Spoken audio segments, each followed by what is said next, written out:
নমস্কাৰ বন্ধু বান্ধৱীসকল লন্ত্ৰৰ আৰু এটা ভিডিঅ'লৈ আপোনালোকৰ ৱেলকাম। চ' ফাইনেলি ছেকেণ্ড মেৰিট লিষ্টৰ ন'টিচ আহি পৰিছে আৰু ন'টিচখনত কি আছে মই ডিটেইলছ আপোনালোকক বুজাই কৈ দিম।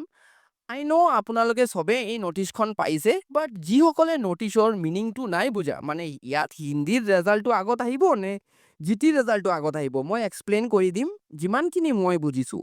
আৰু যিসকলে বুজিছে তেওঁলোকৰ কথা বেলেগ, বাট আমাৰ যিসকলে বুজা নাই মই অলপ এক্সপ্লেইন কৰি দিছোঁ।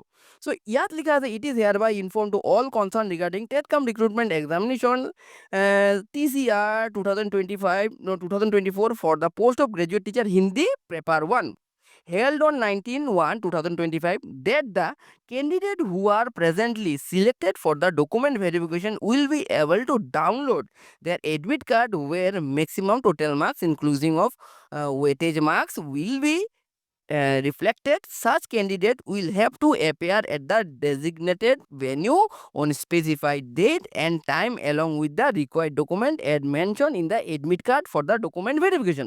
So first phase ji মানে আমাৰ 19ত এক্সাম হৈছিলে তাৰ গ্ৰেজুৱেট টিচাৰ হিন্দীৰ ফাৰ্ষ্ট মেৰিট লিষ্ট আহিব। চ' এতিয়া মেৰিট লিষ্টৰ পিছত আৰু কি লিখিছে আমি চাওঁ। Further it is also' inform that the document verification a second list of some of the eligible candidates against graduate teacher post TCR 2024 along with the list of selected candidate for graduate teacher Hindi will be displayed in the official website of Director of Secondary Education Assam.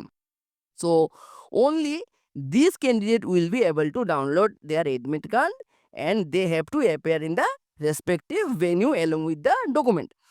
আৰু ইয়াত দিছে যে the admit card will be available for download from 4 PM of 25/7/2025 মানে 25 তাৰিখত মানে গধূলি আপোনালোকে evening 4টাৰ পৰা ডাউনলোড কৰিব পাৰিব নিজৰ এডমিট কাৰ্ড কাম ভেনিউটো। ঠিক আছে, ইয়াত লিখা আছে candidate will have to log in by entering their application and password use while filling the application to download the admit card। ঠিক আছে, ইয়াৰ পাছত টেকনিকেল ছাপৰ্ট টিমৰ নম্বৰ দিয়া আছে, বাট মই যি বুজিছোঁ ইয়াত কৈছে একেলগে নটিফিকেশ্যন মানে আপোনালোকে ডাউনলোড কৰিব পাৰিব এডমিট কাৰ্ড। চ' একেলগে কি পাৰিব, মোৰ ইয়াত লাগিছে মই যিখিনি বুজিব পাৰিছোঁ যে হিন্দীৰ যিসকলে গ্ৰেজুৱেট টিচাৰৰ ফাৰ্ষ্ট মেৰিট লিষ্টত কাট অফ ক্লিয়াৰ কৰিব পাৰিছে গ্ৰেজুৱেট টিচাৰ হিন্দী, সিহঁতে নিজৰ ডকুমেণ্টটো ডাউনলোড কৰিব পাৰিব, ভেনিউৰ আৰু এডমিট কাৰ্ড ডাউনলোড কৰিব পাৰিব, আৰু একেলগে গ্ৰেজুৱেট টিচাৰ আৰ্টছৰ কেণ্ডিডেটো নিজৰ ডকুমেণ্ট বা নিজৰ যি এডমিট কাৰ্ড সেই ডাউনলোড কৰিব পাৰিব। বাট ইয়াত এটা কথা লিখি দিছে a second list of sum of the eligible candidate. এই sum of the eligible candidate এই ৱাৰ্ডটো যে দিছে আপোনালোকে গম পাইছেনে নাই?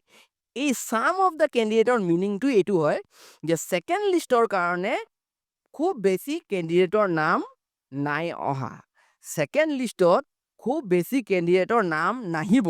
নেক্সট বেছি সংখ্যক কেণ্ডিডেট মানে এবভ মে বি 1000 কেণ্ডিডেটৰ তলতেই থাকিব।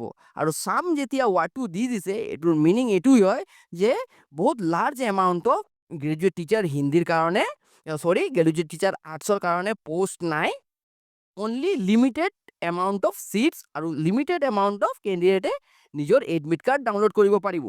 আৰু ইয়াৰ লগে লগে গ্ৰেজুৱেট টিচাৰ হিন্দীৰ কেণ্ডিডেটৰ নিজৰ ডকুমেণ্ট ডাউনলোড কৰিব পাৰিব, মানে এডমিট কাৰ্ড ডাউনলোড কৰিব পাৰিব। ইয়াৰ মানে কি হয় আপোনালোকে গম পাইছেনে নাই? যিসকল কেণ্ডিডেটে গ্ৰেজুৱেট টিচাৰ হিন্দী আৰু গ্ৰেজুৱেট টিচাৰ আৰ্টছ দুটাতেই নিজৰ মানে এলিজিবল আছিলে, সিহঁতৰ একেলগে এডমিট কাৰ্ডটো ডাউনলোড হৈ যাব আৰু একেলগে ডকুমেণ্ট ভেৰিফিকেশ্যন দুটাৰ কাৰণে কৰি দিব। আৰু লগে লগে আৰু যিসকল মানে এক্সট্ৰা কেণ্ডিডেট থাকিব গ্ৰেজুৱেট টিচাৰ আৰ্টছৰ কাৰণে সিহঁতো নিজৰ ডকুমেণ্ট ডাউনলোড কৰিব পাৰিব।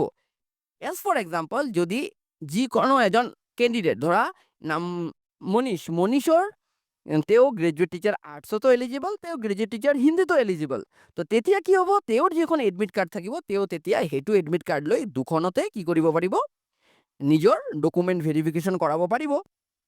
আৰু at the same time graduate teacher আৰ্টছৰ কাৰণেও মই ধৰক গ্ৰেজুৱেট টিচাৰ হিন্দীত মোৰ নাম নাই, মই খালি গ্ৰেজুৱেট টিচাৰ আৰ্টছতে মই এলিজিবল আছোঁ, চ' মোৰ খালি গ্ৰেজুৱেট টিচাৰ আৰ্টছৰ কাৰণে মোৰ এডমিট ডাউনলোড হ'ব।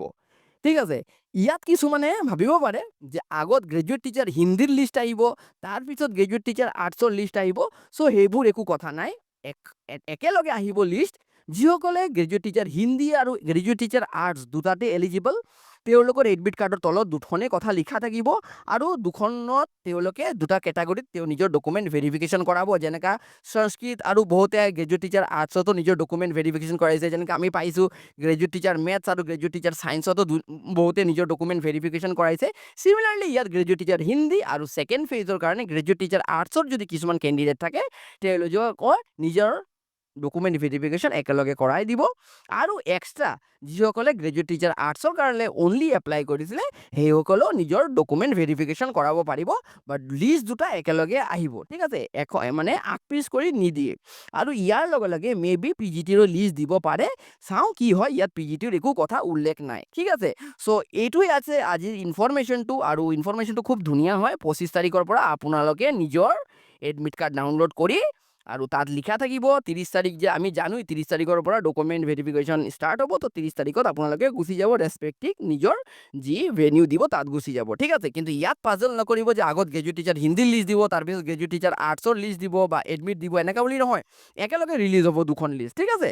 চ' এইটো এটা ভাল ইনফৰমেশ্যন। মই ভাবিছোঁ যিসকলে নাই বুজা তেওঁলোকক অলপ এক্সপ্লেইন কৰি দিওঁ, আৰু যিসকলে নিজৰ পৰা বুজি গৈছে সেইসকলৰ কথাটো একো টেনশ্যন নাই। বাট কিছুমান ভাইটি ভণ্টি মোক সুধিছিলে যে দাদা লিষ্টটোত কি কথাটো কৈছে অলপ এক্সপ্লেইন কৰি দিব নেকি, মই কৰি দিছোঁ, ঠিক আছে। চ' বেষ্ট অফ লাক, যিসকলৰ নাম আহিব খুব ভাল কথা, আপোনালোকে যাওক নিজৰ ডকুমেণ্ট ভেৰিফিকেশ্যন কৰি আহক।